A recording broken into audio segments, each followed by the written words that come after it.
Hi friends, A to Z competition में स्वागत है। आज हम बात करने वाले हैं फिटर का फर्स्ट ईयर का प्रीवियस क्वेश्चन को जो एग्ज़ाम में पूछा जा चुका है उसके बारे में आज डिटेल देखेंगे। तो पिछले क्लास में हम 149 नंबर क्वेश्चन तक हम देख चुके थे। आज हम बात करेंगे 150 से, और इस सेशन में कम से कम 50 क्वेश्चन जरूर देखेंगे। तो चलिए शुरुआत करते हैं आज के सेशन का पहला प्रश्न ये कह रहा है, इसको थोड़ा सा बड़ा कर देते हैं। चलिए, पहला प्रश्न ये कह रहा है कि इस वाले पार्ट को हम क्या बोलते हैं। तो याद रखेंगे, ये हमारा हैमर है, तो इसको हैंडल बोलते हैं। इसको क्या बोलते हैं? चिक बोलते हैं। नीचे वाले को फेस बोलते हैं, ऊपर वाले को आई होल बोल सकते हैं। ठीक है, तो पूछा गया है कि इसको क्या बोलते हैं, तो इसको पिन बोलते हैं। ठीक है, चलिए नेक्स्ट क्वेश्चन है 51 क्या कर रहा है? What is the purpose of crowning on the cutting edge of chisel, यानी छेनी के धार पर क्राउनिंग का क्या उद्देश्य है। तो याद रखेंगे, इसका उद्देश्य है कि कोनों की खुदाई को रोकने के लिए, यानी कोना से खुदाई को रोकने के लिए क्राउनिंग किया जाता है। ठीक है, प्रिवेंट डिजिंग ऑफ कॉर्नर, यानी आप देखिएगा चीजल का जो कॉर्नर होता है इस प्रकार से बना होता है। ठीक है, तो इसकी खुदाई से होने वाले मतलब क्राउनिंग को मतलब रोकने के लिए इसका उपयोग किया जाता है। ठीक है, चलिए अगला प्रश्न देखेंगे 52। How to prevent the tool rubbing against the work surface in metal cutting process, यानी धातु के काटने की प्रक्रिया में टूल को वर्क सरफेस से रगड़ने से, जैसे कि टूल को वर्क सरफेस का टच न कर पाए, इसके लिए क्या कर सकते हैं? तो इंक्रीज क्लियरेंस एंगल को बढ़ा के, क्लियरेंस कोण बढ़ा देंगे तो क्या होगा कि चीजल और जॉब का मतलब टच नहीं हो पाएगा। ठीक है, चलिए 153 नंबर क्वेश्चन क्या कर रहा है? 153 नंबर क्वेश्चन देखते हैं। 153 नंबर कर रहा है, name the property of metal that with stand shock और इम्पैक्ट, यानी धातु की उस प्रॉपर्टी का नाम बताना है जो शॉक और इम्पैक्ट को सहन करता है, उसको क्या बोलते हैं? तो याद रखेंगे, टेनासिटी तो बोलते नहीं हैं। इधर राइट साइड में हम उसका ऑप्शन देखते हैं,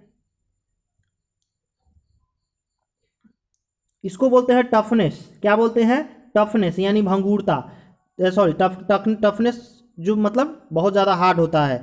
क्या कर रहा है कि जो शॉक और इम्पैक्ट को सहन करता है, मतलब सहन करता है मतलब क्या? जो किसी का चोट को बर्दाश्त करता है, सहन करता है, उसे हम क्या कहते हैं? तो टफनेस कहते हैं। मतलब वो नहीं कहते बहुत ज़्यादा टफ है, मतलब बर्दाश्त कर लिया, मतलब बर्दाश्त करने की क्षमता इसके पास बहुत ज़्यादा है, तो टफनेस इसको बोलते हैं। ठीक है, चलिए अगला प्रश्न देखते हैं 154। कह रहा है, which part is the measuring face fitted to the frame of outside micrometer, मतलब कौन सा पार्ट मेजरिंग फेस है जो बाहरी आउटसाइड माइक्रोमीटर के फ्रेम में फिट होता है। तो याद रखेंगे, मतलब फ्रेम में एक ही टूल फिट किया जाता है जो कि एनबिल होता है। एनबिल को ही हम फ्रेम में फिट करते हैं। आप हमारा माइक्रोमीटर देखिएगा इस प्रकार से होता है, मतलब इस प्रकार से, तो यहाँ पर एनबिल बना होता है, तो ये क्या है? ये फ्रेम में लगा होता है, तो इसको बोलेंगे एनबिल। अगला प्रश्न देखेंगे, इस माइक्रोमीटर का क्या नाम है? ये तो बहुत आसान क्वेश्चन है, ये क्वेश्चन रिपीट भी हो चुका है। इस माइक्रोमीटर का क्या नाम है? तो इसको बोलते हैं डेप्थ माइक्रोमीटर। क्या बोलते हैं? डेप्थ, मतलब इससे क्या करता है? ये डेप्थ यानी गहराई मापता है। ठीक है, चलिए अगला प्रश्न देखते हैं।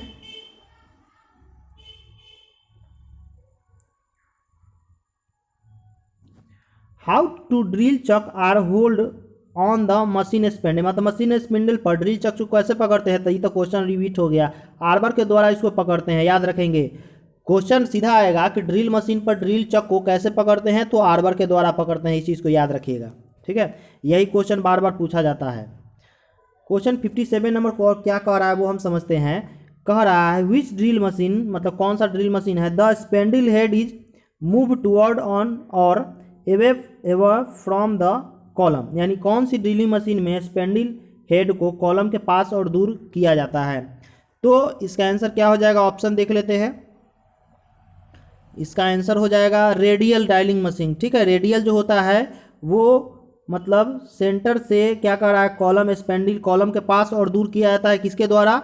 रेडियल ड्रिलिंग मशीन के द्वारा किया जाता है। स्पेंडल जो है स्पेंडल हेड को कॉलम के पास और दूर किससे किया जाता है? रेडियल ड्रिलिंग मशीन से। चलिए अगला प्रश्न देखते हैं 58 which type of screw thread are rounded at the crest और रूट, मतलब किस स्क्रू थ्रेड में क्रेस्ट और रूट को राउंड किया जाता है, मतलब राउंड का मतलब इस प्रकार से, ठीक है। तो इसको क्या बोलते हैं, इसको हम बोलेंगे कौन सा थ्रेड, तो इसको हम बोलेंगे BSW थ्रेड, ठीक है। क्या बोलेंगे, BSW थ्रेड। क्या कह रहा है, इस क्रॉट और रूट को राउंड किया जाता है, मतलब इस आकार से हो सकता है ना, तो इसको क्या बोलेंगे, BSW यानी ब्रिटिश स्टैंडर्ड विड्थ, ठीक है। इसका आंसर सी हो जाएगा। चलिए अगला प्रश्न देखेंगे। इस टैप रिंच का क्या नाम है, ये बहुत आसान क्वेश्चन है, ये क्वेश्चन रिपीट हो चुका है। इस टैप रिंच का क्या नाम है, इसको क्या बोलते हैं, तो इसको बोलते हैं सॉलिड टैप रिंच। क्या बोलते हैं, सॉलिड, यानी ये ठोस होता है, पूर्णतः ठोस होता है। इसमें 4 वर्गाकार कांटे होते हैं, मतलब सभी का अलग शेप अलग अलग होता है, क्योंकि अलग अलग साइड के पकड़ने का काम आता है, ठीक है।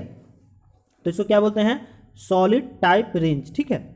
चलिए अब बात करेंगे 60 नंबर क्वेश्चन भी रिपीट हो चुका है। ड्रिल का साइज का फॉर्मूला पूछा गया है, तो ड्रिल का साइज का फॉर्मूला होता है टैप ड्रिल बराबर मेजर डाया -2 इंटू डेप्थ, ठीक है, यानी मेजर डाया इंटू 2 गुने गहराई। इसका ये तो क्वेश्चन हम बता चुके हैं पहले भी। चलिए नेक्स्ट 161 क्या कह रहा है, 161 नंबर देखेंगे। कह रहा है which activity cause excessive wear and क्या है chattering of drilling beat wheel drilling, कौन सी गतिविधि ड्रिलिंग करते समय ड्रिल बीट को अत्यधिक घिसना और आवाज़ के कारण बनता है, मतलब ड्रिल बीट को घिसना और आवाज़ का कारण बनता है, किस कारण से होता है, तो याद रखेंगे मतलब किस प्रक्रिया में सबसे ज़्यादा आवाज़ आती है, तो जब फीड का दर जो है ना कम होगा ना, इसके कारण, यानी बहुत धीमी गति से फीड दर जब कम होगा तो क्या होगा, आवाज़ ज़्यादा आएगा, है ना। चलिए अगला प्रश्न देखते हैं। ये तो रीडिंग का क्वेश्चन है, तो चलिए इसको बाद में देखेंगे, कोई दिक्कत नहीं है। रीडिंग का जितना भी है उसका एक वीडियो हम आप प्रोवाइड करा देंगे, इसके लिए परेशान नहीं होना है, ठीक है। माइक्रोमीटर हो, वर्नियर कैलिपर, सभी का रीडिंग का बता देंगे।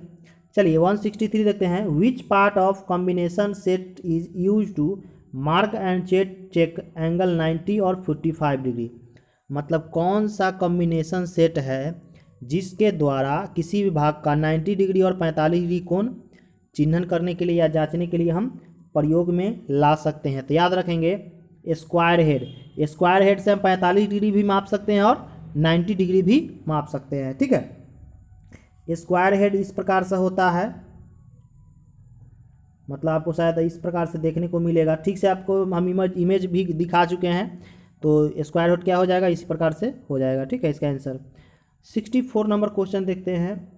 क्या कह रहा है, why ribs are provided in the angle plate, मतलब एंगल प्लेट में रिब्स क्यों प्रदान किया जाता है, एंगल प्लेट में रिब्स क्यों दिया जाता है, तो याद रखेंगे स्ट्रक्चर को चेंज करने से रोकने के लिए, यानी प्रिवेंटर डिस्टॉर्शन यानी विकृति को रोकने के लिए। विकृति मतलब क्या है कि एंगल प्लेट जो है वो उसका मतलब वो खराब ना हो जाए, उसको बचाने के लिए, ठीक है। विकृति मतलब क्या होता है, अगर कोई चीज़ है उसको बर्बाद होने से बचाने के लिए, ठीक है। अगर स्ट्रक्चर होगा तो वो स्ट्रक्चर चेंज हो सकता है। चलिए अब हम बात करेंगे, इस भी ब्लॉक का नाम बताना है। अच्छा इसमें 2 ही क्वेश्चन है, देखिए इधर क्या कर रहा है, इस भी ब्लॉक का नाम बताना है, इस कौन सा भी ब्लॉक है, तो इसको क्या बोलेंगे, डबल लेवल सिंगल ग्रुप। देखिए याद रखेंगे डबल लेवल सिंगल ग्रुप, याद रखेंगे इसमें क्या है, सारा सिंगल ग्रुप कटा हुआ है और लेवल क्या है, डबल लेवल है, मतलब लेवल इसका डबल दिया गया है, तो इसे क्या करेंगे 1 और 2, डबल लेवल क्या है, सिंगल ग्रुप कटा हुआ है दोनों में, ठीक है।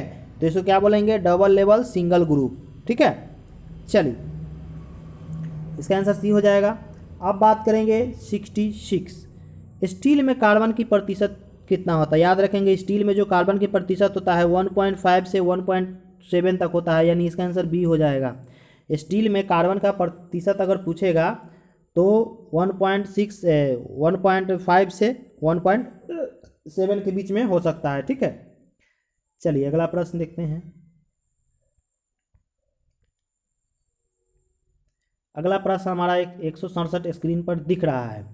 कह रहा है which cutting fluid used for drilling in cast iron, यानी कास्ट आयरन में ड्रिलिंग के लिए किस कटिंग फ्लूइड का उपयोग करते हैं, यानी कास्ट आयरन के लिए कौन सा लुब्रिकेंट का प्रयोग किया जाता है।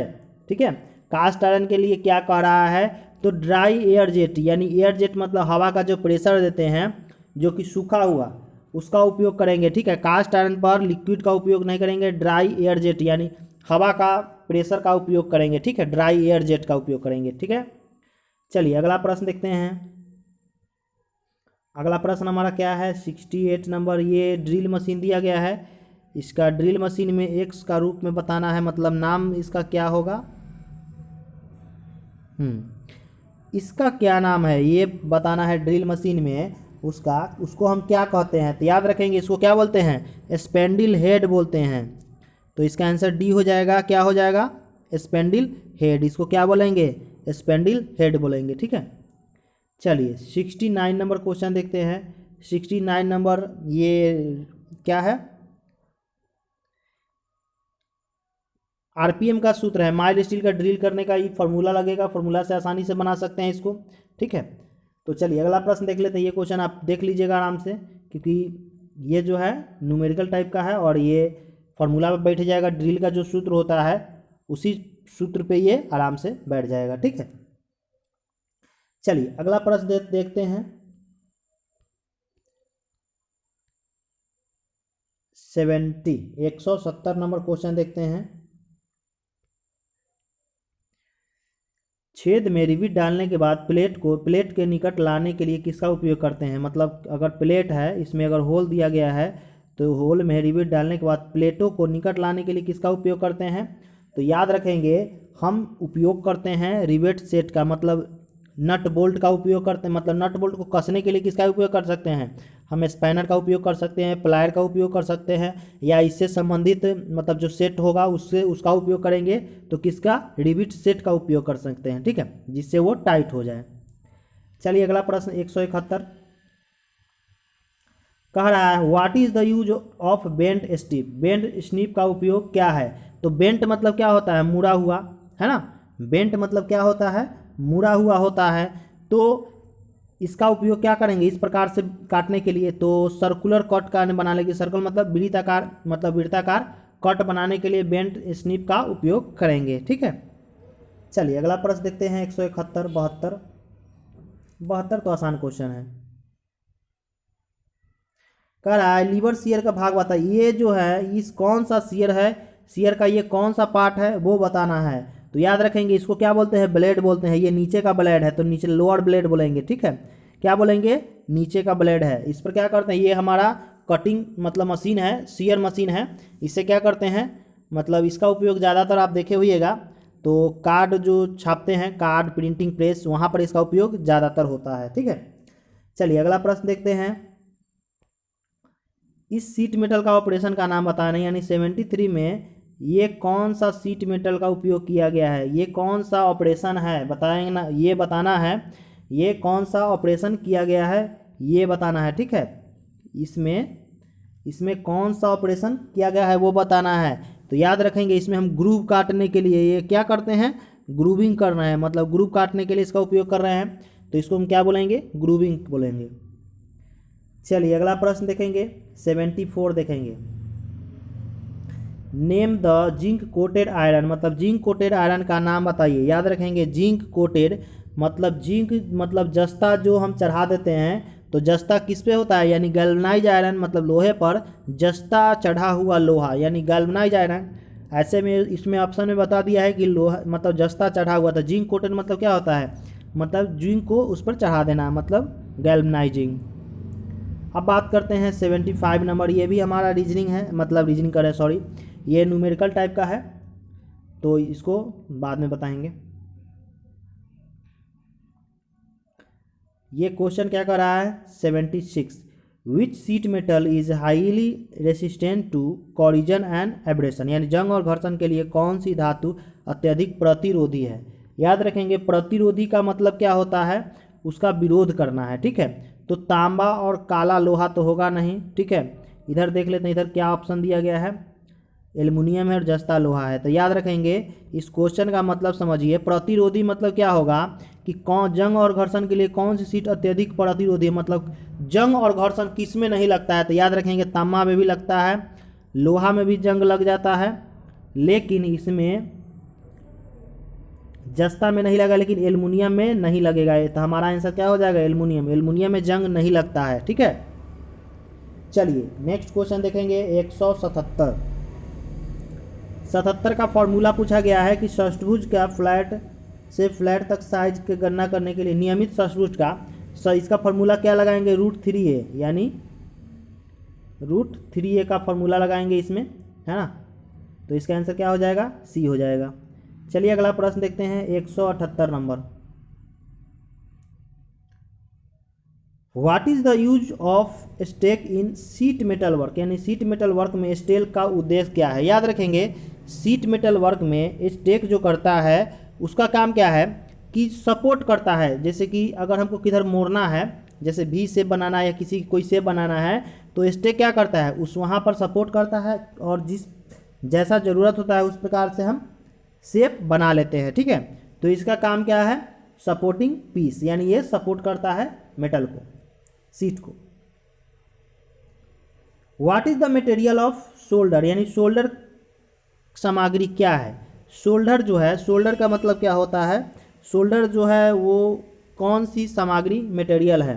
तो याद रखेंगे ये शोल्डर आता है, शुद्ध में भी आता है और एलॉय भी है, मिश्र धातु भी है, ठीक है। तो इसका आंसर क्या हो जाएगा, वेल्डिंग रॉड नहीं है, सिंथेटिक तत्व नहीं है, क्या होगा, शुद्ध धातु और मिश्र धातु दोनों हो सकता है, ठीक है, दोनों है शोल्डर। इसका आंसर सी हो जाएगा। चलिए 80 नंबर क्वेश्चन क्या कह रहा है, which flux is use soldering skill, soldering skill के लिए फ्लक्स के रूप में हम किसका इस्तेमाल करते हैं। तो याद रखेंगे फ्लक्स के रूप में अमोनियम क्लोराइड का उपयोग करते हैं। स्टील पर जब सोल्डरिंग करना होता है तो फ्लक्स के रूप में अमोनियम क्लोराइड का उपयोग करते हैं, ठीक है।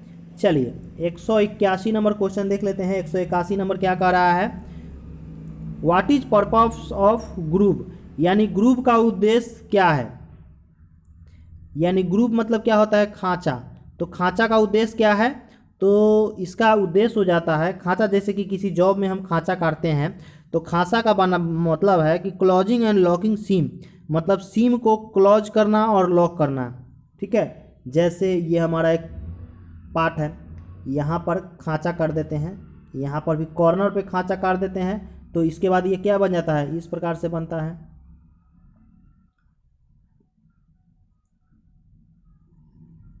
इस प्रकार से हमारा जॉब बन जाता है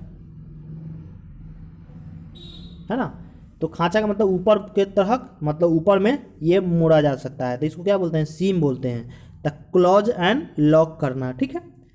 ग्रूवर का क्या उद्देश्य है, क्लोज यानी बंद करना और लॉक करना। चलिए अब 82 नंबर क्वेश्चन देखते हैं। What is the material use to manufacturing rivet, यानी रिबिट के बनाने के लिए किसका इस्तेमाल करेंगे। तो देखिए रिबिट के बनाने के लिए किसका मेटल का इस्तेमाल करेंगे, बहुत आसान क्वेश्चन है। तो रबर का उपयोग करेंगे, नहीं कृत्रिम, सिंथेटिक, हार्डन स्टील और माइल्ड स्टील। तो याद रखेंगे माइल्ड स्टील का उपयोग करेंगे। रिबिट बनाने के लिए हम लोग किसका इस्तेमाल करेंगे, माइल्ड स्टील का उपयोग करेंगे, ठीक है। चलिए अगला प्रश्न देख लेते हैं। ये एक रिबिट दिया गया है, रिबिट में पार्ट पूछा गया है कि ये वाले पार्ट को हम क्या बोलते हैं। तो याद रखेंगे इस वाले पार्ट को जो हम बोलते हैं वो बोलते हैं बॉडी, यानी ये पूरा बॉडी होता है। ऊपर वाले को हेड बोलते हैं, नीचे वाले को टेल बोलते हैं, और ये जो होता है ये हमारा पूरा व्यास होता है, और इसको क्या बोलेंगे, पूरा बॉडी, है ना। यही बॉडी जो है इंसर्ट होता है किसी भी पार्ट के अंदर में। अगला प्रश्न देखते हैं 184। Which is the operation of covering area of the metal with molten solder, यानी पिघला हुआ सोल्डर के साथ धातु के क्षेत्र को कवर करने वाला ऑपरेशन का नाम क्या है। यानी पिघला हुआ सोल्डर के साथ, यानी जो सोल्डर, यानी सोल्डर जो पिघल जाता है उसके साथ धातु के क्षेत्र को कवर करने वाले ऑपरेशन को हम क्या नाम दिया जाता है। तो उसको जो मतलब पूरा पूरा एरिया को कवर करने वाला जो ऑपरेशन है उसको क्या बोलते हैं, टीनिंग, टीनिंग बोलते हैं। क्या बोलते हैं, टीनिंग, याद रखेंगे। अब हम 185 नंबर राइट साइड में देख लेते हैं। 185 नंबर क्वेश्चन आपके स्क्रीन पर दिख रहा होगा। Which rivet use in heavy structural work, यानी भारी काम के लिए कौन सा रिविट का उपयोग हम करेंगे? तो याद रखेंगे भारी वर्क के लिए पैन हेडेड रिविट का उपयोग करेंगे। किसका? पैन हेडेड रिविट का, भारी काम के लिए। ठीक है, इसको याद रखेंगे। चलिए आगे क्वेश्चन है 86। What is the name of tool is use to support the snap and head rivet? Snap head rivet यानी स्नैप हेड रिविट को सपोर्ट करने वाले टूल का क्या नाम है? तो याद रखेंगे जो स्नैप हेड को जो गाइड करता है या टूल को सपोर्ट करता है उसको क्या कहते हैं? डॉली कहते हैं। ठीक है, चलिए अगला प्रश्न देखेंगे। इसमें दोष कौन सा है वो बताना है। देखिए क्वेश्चन आसान है, ये इसको थोड़ा सा ध्यान से देखिएगा तो आपको समझ में आ जाएगा ये कौन सा दोष है। ध्यान से देखिए, दिखाएगा डीबीटी में कौन सा दोष है। तो पहला देखिए इम्प्रूव ज्वाइनिंग ऑफ प्लेट, यानी प्लेट को अनुचित रंग से जोड़ा गया है, या बर्रे बिटवीन प्लेट यानी प्लेटों के बीच में बर्रे है। बर्रे मतलब दरार भी नहीं है, अनुचित प्लेट तो हमारा सही है, लेकिन rivet head not connect with the shank. देखिए ध्यान से समझिएगा, हमारा रिवेट हेड के सेंटर ये है और इसका ये इधर भाग रहा है, ये इधर भाग रहा है, तो नॉट रिवेट, इसका आंसर सी हो जाएगा। Rivet head not connected with the shank, मतलब सैंक के साथ हेड जुड़ा हुआ नहीं है या गलत जुड़ा हुआ है, तो हमारा दोस्त यही होगा। ठीक है, चलिए अगला प्रश्न देखते हैं 188 नंबर क्वेश्चन। वो क्या कर रहा है समझिए ध्यान से। Which tool used in sheet metal work to scribe a circle और arc with a large diameter, यानी सीट पर बड़ा, लार्ज मतलब क्या होता है? बड़ा डायमीटर खींचने के लिए कौन सा, मतलब सीट मेटल में कौन सा स्क्राइबर का उपयोग करेंगे? तो याद रखेंगे ये क्वेश्चन बहुत बार पूछा गया है। ट्रेमल का उपयोग करेंगे।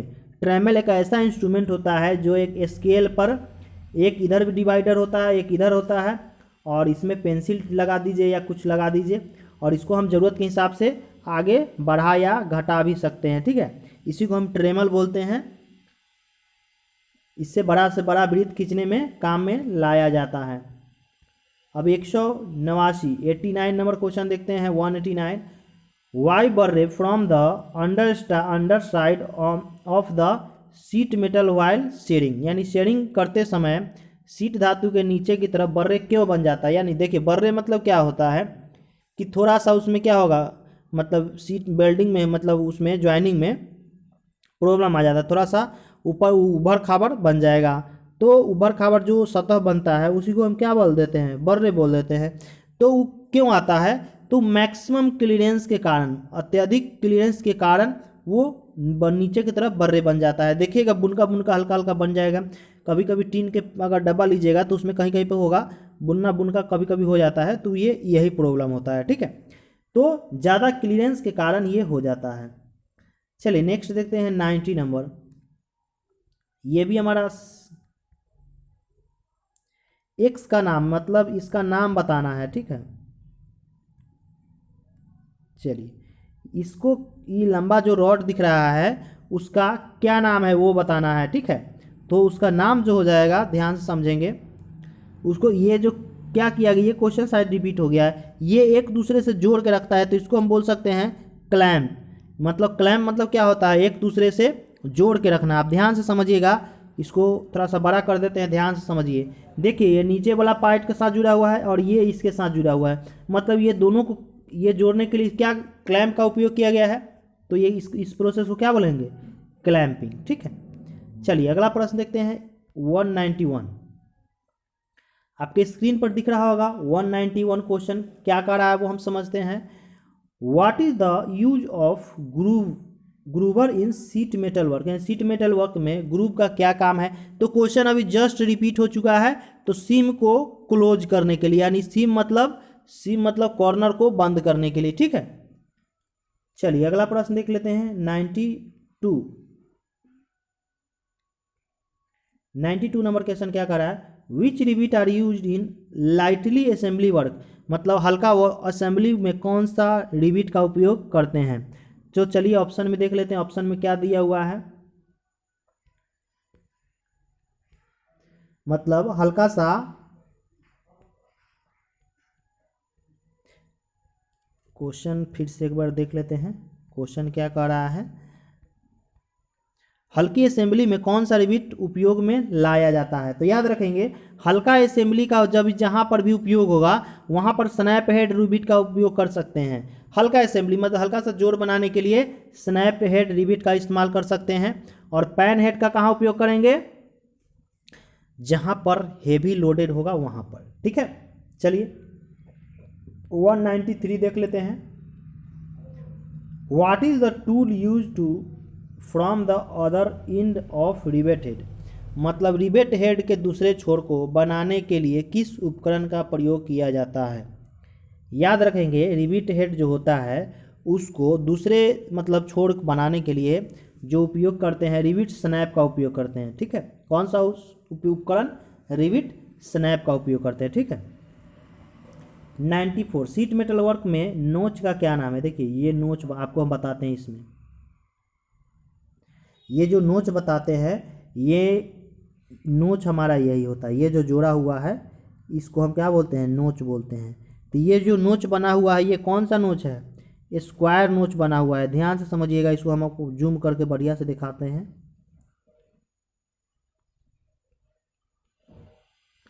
अगर हम इसको बनाना चाहें तो ये हमारा क्या पार्ट बन जाएगा? ये स्क्वायर नोच बन जाएगा, है ना। तो ये क्या है? कौन सा जोड़ बना हुआ है? ये स्क्वायर नोच बना हुआ है। ठीक है, ये कॉर्नर पे। चलिए अब हम बात करेंगे इस सेशन का लास्ट क्वेश्चन 95, क्योंकि इसके बाद नेक्स्ट वीडियो में देखेंगे। तो ये 95 नंबर हम क्वेश्चन देख लेते हैं।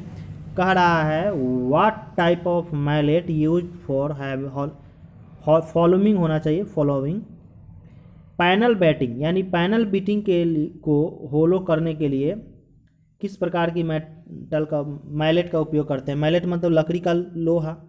मैलेट जो होता है वो लकड़ी का मतलब मैलेट जो बोलते हैं, मैलेट का मतलब ही होता है लकड़ी। तो इसमें कह रहा है कौन सा मैलेट? तो बॉसिंग मैलेट। किसको? बॉसिंग मैलेट का उपयोग करते हैं। किसके लिए? पैनल बीटिंग के होली करने। होली है यहाँ पे, फॉलो नहीं है, होलिंग। यहाँ पे होलिंग सही है। पैनल बीटिंग को होलिंग करने के लिए किस प्रकार के मैलेट का उपयोग करते हैं? तो बॉसिंग मैलेट का। ठीक है, तो आज का ये सेशन आपको कैसा लगा? अगर अच्छा लगा तो लाइक कीजिए, अपने दोस्तों को शेयर कीजिए, और इसी तरह के हमारे चैनल को देखते रहिए A to Z कंपटीशन को, और अपने दोस्तों को भी शेयर कर दीजिए। अब कल जो इससे आगे का क्वेश्चन जो हम कराएंगे वो 96 से होगा। तो चलिए आज क्लास को यहीं पे खत्म करते हैं, मिलेंगे नेक्स्ट क्लास में। अभी के लिए इतना ही, धन्यवाद।